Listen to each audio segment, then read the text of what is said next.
Hello everyone, welcome to all of you in this lecture series of post-independence. So this is our 11th lecture, and in this lecture I will be starting a new topic under economic development itself. Okay. So in this lecture I will be starting a green revolution and white revolution. Okay. So first we'll start with green revolution, and in the previous lecture we have already seen the planning model and the economic development model. Okay. So now in this lecture I will be starting a new topic, that is revolutions. So first, green revolution. Okay.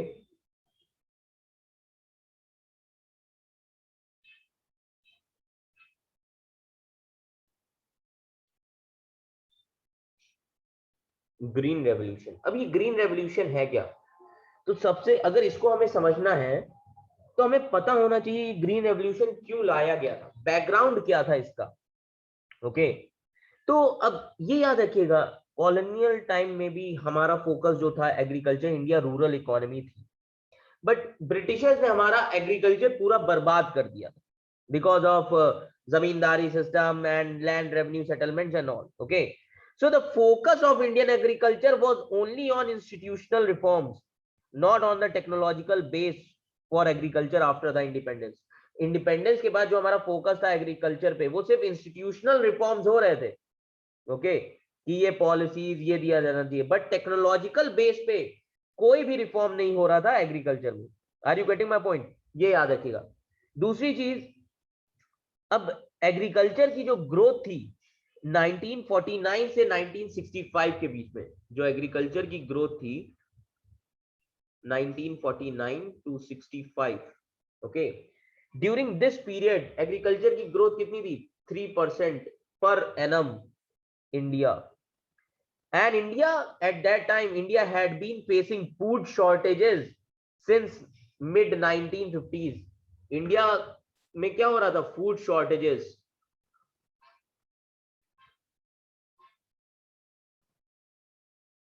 Food shortages.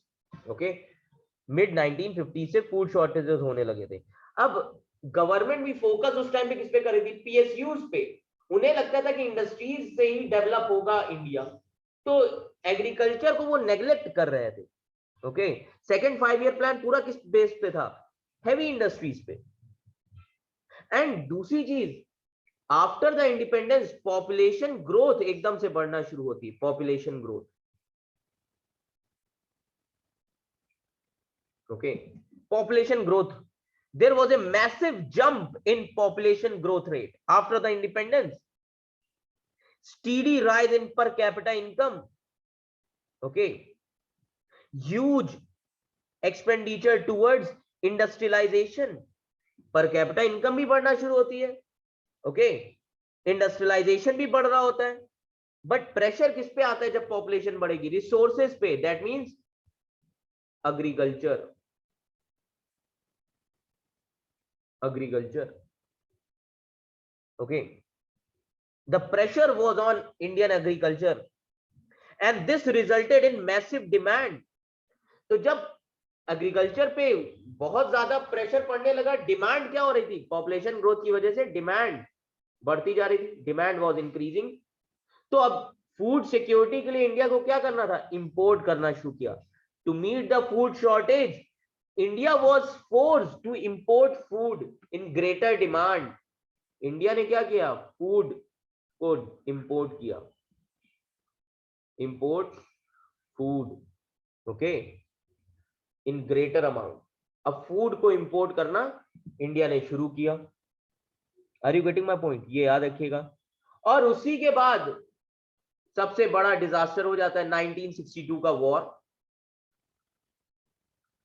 China के साथ. Okay. Then 1965 का war Pakistan के साथ. ये दो war हो जाते हैं. अब इंडिया में और ज्यादा एग्रीकल्चर क्या हो जाएगा? खराब हो जाएगा. अब जब दो वॉर्स हो गए, ओके, तो इंडिया का जो एग्रीकल्चर था वो गिरने लगा, आउटपुट कम होने लगा, and food prices shot up. Food prices shoot up. Okay. अब जब दोनों वॉर के बाद इंडिया में आ गया था ड्रॉट, अब जब ड्रॉट आया तो अब आउटपुट आ नहीं रहा है एग्रीकल्चर से, और इसकी वजह से क्या हुआ, फूड के जो प्राइसेस होंगे वो बढ़ जाएंगे। Are you getting my point? ये याद रखिएगा। देन उसी टाइम पे यूएस जो था वो कहां वॉर लड़ रहा था, वियतनाम में। North Vietnam and south Vietnam, north Vietnam supported by USSR, south USA. तो अब वियतनाम में वॉर चल रहा था, यूएस वॉर लड़ रहा था। अब यूएस को इंडिया का सपोर्ट चाहिए था वियतनाम में, बट इंडिया ने मना कर दिया। ओके, यूएस को किसका सपोर्ट चाहिए था, इंडिया का सपोर्ट चाहिए था वियतनाम में। ओके, क्योंकि इंडिया किसके खिलाफ था, इंपीरियलिज्म के, और यूएस क्या कर रहा था, पावर के लिए वॉर लड़ रहा था वियतनाम में। ओके, ये याद रखिएगा। एंड फाइनली जब इंडिया में फूड सिक्योरिटी की जरूरत, फूड्स की जरूरत पड़ी, क्योंकि फूड क्राइसिस हो गया था। Okay, so India was importing food from USA, ये याद रखिएगा, under PL480 scheme. PL480 scheme के अंडर में इंडिया को यूएसए क्या लेना पड़ा, फूड, और इंडिया को थर्ड क्लास क्वालिटी का फूड भेजा गया। ओके, थर्ड क्लास क्वालिटी का फूड भेजा गया।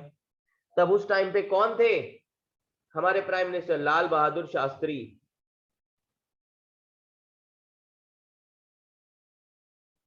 लाल बहादुर शास्त्री ने बोला कि हमें हमारे एग्रीकल्चर को मजबूत करना पड़ेगा, और उन्होंने वापस कर दिया कि थर्ड क्लास क्वालिटी तो नहीं लेंगे। एंड फाइनली वहीं पे अब आप देखेंगे 1965 के बाद रेवोल्यूशन होगा, और आर्मी, उसी टाइम पे वॉर भी हो रहा था, तो स्लोगन दिया गया, जय जवान फॉर आर्मी, जय किसान फॉर फार्मर्स। दिया स्लोगन किसने, जय जवान जय किसान। और लाल बहादुर शास्त्री खुद एक दिन भूखे रहे, कहा कि इंडिया की ये जो प्रॉब्लम है, हमें सेल्फ रिलायंट होना पड़ेगा, ये याद रखिएगा। ओके, कि हमें सेल्फ रिलायंट होना ही पड़ेगा। ओके, ये याद रखिएगा। अब green revolution, okay, green revolution आने से पहले एग्रीकल्चर में कौन कौन से इनिशिएटिव लिए गए थे, ये हम देख लेते हैं। Initiative in agriculture before green revolution. अब कौन कौन से इनिशिएटिव्स लिए गए। ओके, ऐसा तो नहीं कह सकते हम कि नेहरू के गवर्नमेंट के टाइम में, नेहरू के टेन्योर के टाइम में नेहरू जी ने एग्रीकल्चर के लिए कुछ नहीं किया, ये कहना बिल्कुल गलत होगा। ओके, कि नेहरू ने सिर्फ इंडस्ट्रियलाइजेशन पे फोकस किया, ऐसा नहीं है। अगर आप देखें तो नेहरू जी ने बड़ी सारी चीजें की। नेहरू जी ने क्या बनवाया, इंफ्रास्ट्रक्चर बनवाया था एग्रीकल्चर के लिए, कौन सा, Bhakra Nangal dam. Okay, Bhakra Nangal dam बनवाया नेहरू जी ने। Irrigation projects,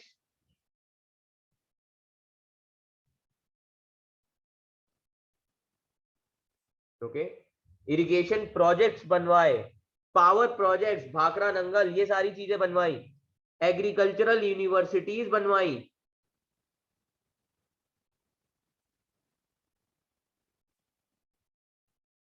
okay, agriculture universities बनी, रिसर्च लैब्स बनी। ओके, फर्टिलाइजर प्लांट लगाए गए।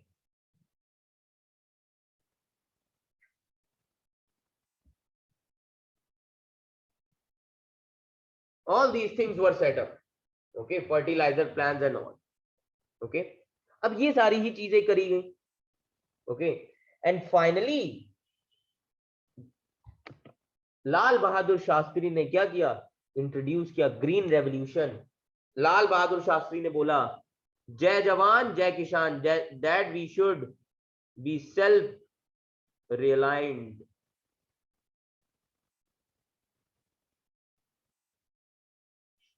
कि हमें सेल्फ रिलायंट होना पड़ेगा एग्रीकल्चर में, okay, self reliance. And finally, the Green Revolution introduced in India.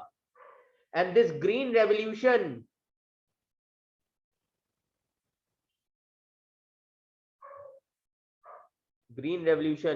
it introduced in India in three phases. Three phases में आया ये Green Revolution. Okay. अब ये तीन फेजेस कौन से, अब हम वो देखेंगे। ग्रीन रेवोल्यूशन आया कब, फर्स्ट फेज ग्रीन रेवोल्यूशन का कब आया, first phase, okay, first phase of green revolution. अब ये कब आया, 1965 से 73 तक।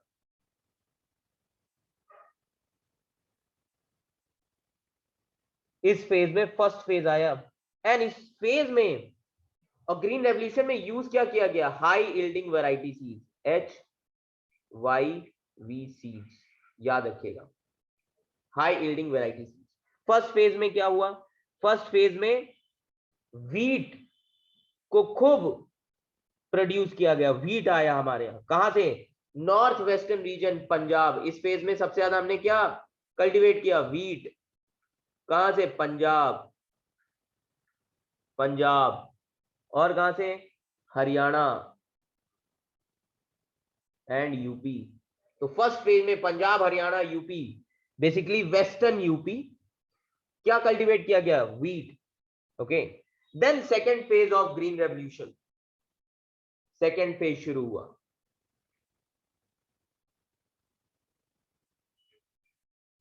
Okay, second phase of green revolution. इसमें, और ये कब से कब तक चलेगा, 1975 to 83, ओके, ये याद रखिएगा।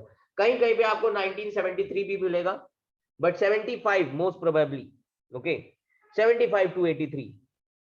और यहां पे याद रखिएगा हाई यील्डिंग वैरायटी सीड्स को और ज्यादा यूज किया गया, HYV सीड्स को और ज्यादा यूज किया गया, ओके। एंड यहां पे प्रोडक्शन वीट टू राइस हो गया, from wheat to rice, okay, wheat to rice. And this time the technology, high yield technology spread was in Uttar Pradesh. अब इस टाइम पे पूरे यूपी में आ गया था, आंध्र प्रदेश में आ गया था green revolution. Are you getting my point, ये याद रखिएगा, कोस्टल एरियाज में आ गया था, कर्नाटका में आ गया था ग्रीन रेवोल्यूशन इस फेज में, ओके, और तमिलनाडु। तो यहां पे इस टाइम पे पहुंच गया था ग्रीन रेवोल्यूशन, ओके। और धीरे ही धीरे करके महाराष्ट्र भी पहुंचा, महाराष्ट्र, ओके, गुजरात, यहां पे भी पहुंच गया। समझ में आ रहा है, सेकेंड फेज में ग्रीन रेवोल्यूशन यहां तक पहुंच गया। देन प्रोडक्शन एकदम से बढ़ना शुरू हो गई। एंड फाइनली थर्ड फेज आता है ग्रीन रेवोल्यूशन का, third phase, yes, third phase of green revolution. और ये कब से शुरू हुआ, 85 to 93, 1985 to 1993, और यू कैन से 95, 10 years के लिए, okay. And this period, during this period, it showed a very important and encouraging results. And this time the green revolution spread to the low growth areas also. Low growth areas में भी पहुंच गया green revolution. कहां कहां पे, West Bengal, MP, Rajasthan, West Bengal में पहुंचा, MP, Rajasthan, यहां पे भी लो ग्रोथ एरियाज में भी ग्रीन रेवोल्यूशन पहुंच गया। Are you getting my point. ये याद रखिएगा। तो ये क्या है, फेजेस हैं किसके, ग्रीन रेवोल्यूशन के। आपको ग्रीन रेवोल्यूशन पता होगा बट आपने कभी भी ऐसे फेजेस में नहीं पढ़ा होगा। रियल जो स्टोरी है ग्रीन रेवोल्यूशन की वो ऐसे ही है। समझ में आ रहा है, ये याद रखिएगा, green revolution. Yes, okay. And अब गवर्नमेंट का पॉजिटिव रिस्पांस क्या रहा ग्रीन रेवोल्यूशन के पीरियड में, government response, government positive response इन ग्रीन रेवोल्यूशन पीरियड, ओके। अब गवर्नमेंट का पॉजिटिव रिस्पांस क्या रहा इस टाइम पे, गवर्नमेंट ने एग्रीकल्चर में इन्वेस्टमेंट करना शुरू किया, कर दिया। याद रखिएगा, government investment in agriculture, government को दिखा कि ये प्रॉफिटेबल है, ओके। गवर्नमेंट ने एग्रीकल्चर सेक्टर के लिए फाइनेंस को बढ़ा दिया, डबल कर दिया, okay. Institutional finance doubled, finance क्या हो गया, बढ़ गया, लोन्स अब आप ले सकते हैं, इंस्टीट्यूशनल फाइनेंस डबल्ड, ओके, क्योंकि गवर्नमेंट को भी प्रॉफिट होगा। And finally agriculture price commission बनाया गया, एग्रीकल्चर प्राइस कमीशन सेटअप इन 1965, एग्रीकल्चर प्राइस कमीशन बना 1965 में, ओके। ताकि फार्मर्स को ये एश्योर किया जाए कि उनके प्रोड्यूस की उन्हें सही कीमत मिलेगी, उनके प्राइसेस जिसको आज आप बोलते हैं एमएसपी, ओके, उनके जो एग्रीकल्चर प्रोड्यूस है उसकी सही कीमत गवर्नमेंट देगी, लोग खरीदेंगे। समझ में आ रहा है, ये याद रखिएगा, ओके, ये याद रखिएगा। Then there are various other thing, public investment शुरू हुआ एग्रीकल्चर में, public investment in agriculture, okay. New technologies आई, high yield varieties, new technologies, okay, new technology आई, ओके। प्राइवेट इन्वेस्टमेंट बढ़ा फार्मर्स द्वारा, प्राइवेट इन्वेस्टमेंट, ये सारी चीजें क्या हुई, बढ़ी जब देखा कि हमारा ग्रीन रेवोल्यूशन इतना हमें फायदा दे रहा है, okay. And finally green revolution से हमारी जो फूड सिक्योरिटी प्रॉब्लम थी वो सॉल्व होने लगी। समझ में आ रहा है, ये याद रखिएगा, ओके। अब अगर हम बात करें कि पॉजिटिव इंपैक्ट क्या पड़ा ग्रीन रेवोल्यूशन का, okay, positive impact,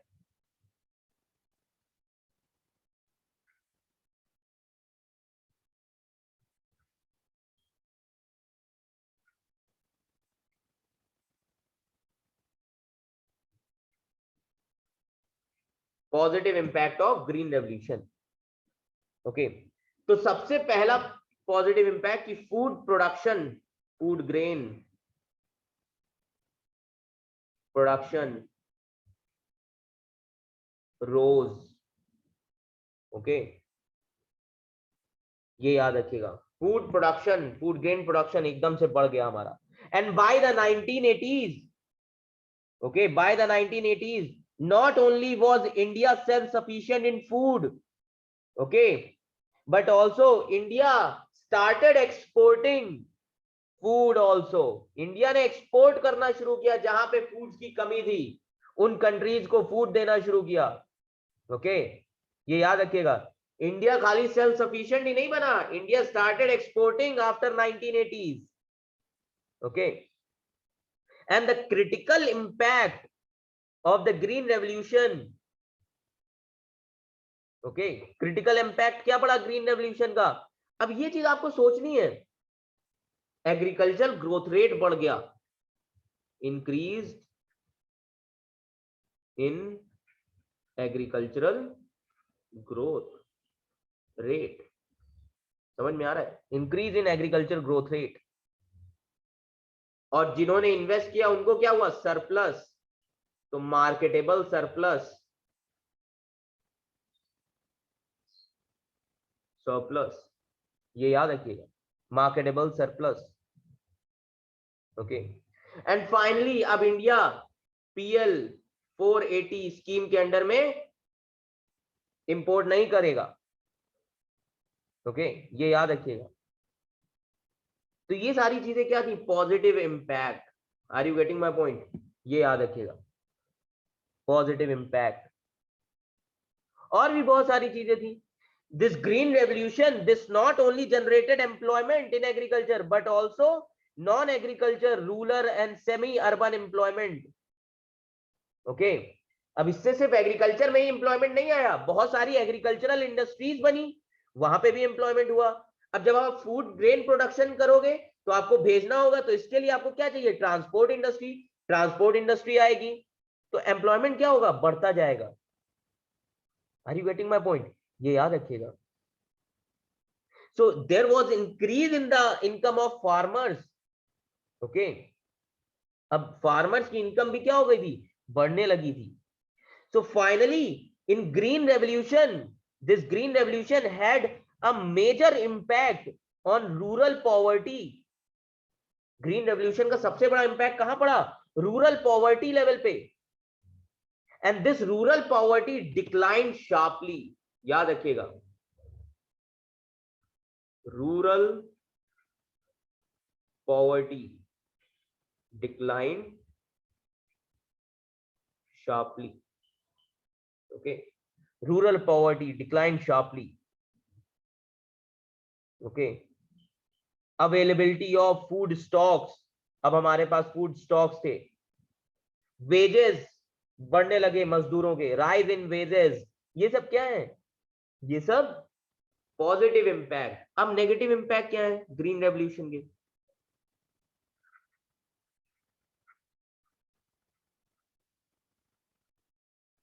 negative impact of green revolution, yes, negative impact. Okay, अब नेगेटिव इंपैक्ट क्या है ग्रीन रेवोल्यूशन के, सबसे पहली चीज कि इन्वायरमेंट इससे अफेक्ट होने लगा, इम्पैक्ट ऑन एनवायरनमेंट। ओके, अब इन्वायरमेंट पे इससे इंपैक्ट पड़ा, क्यों, because in this excessive use of fertilisers, chemicals का यूज किया गया, फर्टिलाइजर्स का, पेस्टिसाइड्स, तो इससे क्या हुआ, इंपैक्ट पड़ेगा, इंपैक्ट आएगा किस पे, एनवायरमेंट पे। ओके, ये याद रखिएगा। अब ग्राउंड वाटर बहुत ज्यादा यूज किया जाने लगा, तो ग्राउंड वाटर क्या होगा, सूखने लगेगा। समझ में आ रहा है, ये याद रखिएगा।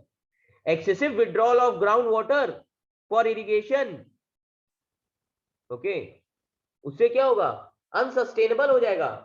अगर आप ग्राउंड वाटर यूज कर रहे हैं तो उस ग्राउंड वाटर को रिचार्ज भी करिए, रिफिल भी करिए, रेनफॉल इन सब चीजों के थ्रू, वेस्ट मत करिए।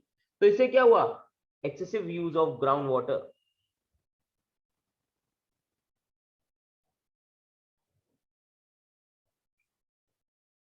Okay, excessive use of ground water, तो इससे भी क्या हुआ, नेगेटिव इंपैक्ट। ओके, ये याद रखिएगा। Are you getting my point, तो ये सारी चीजें,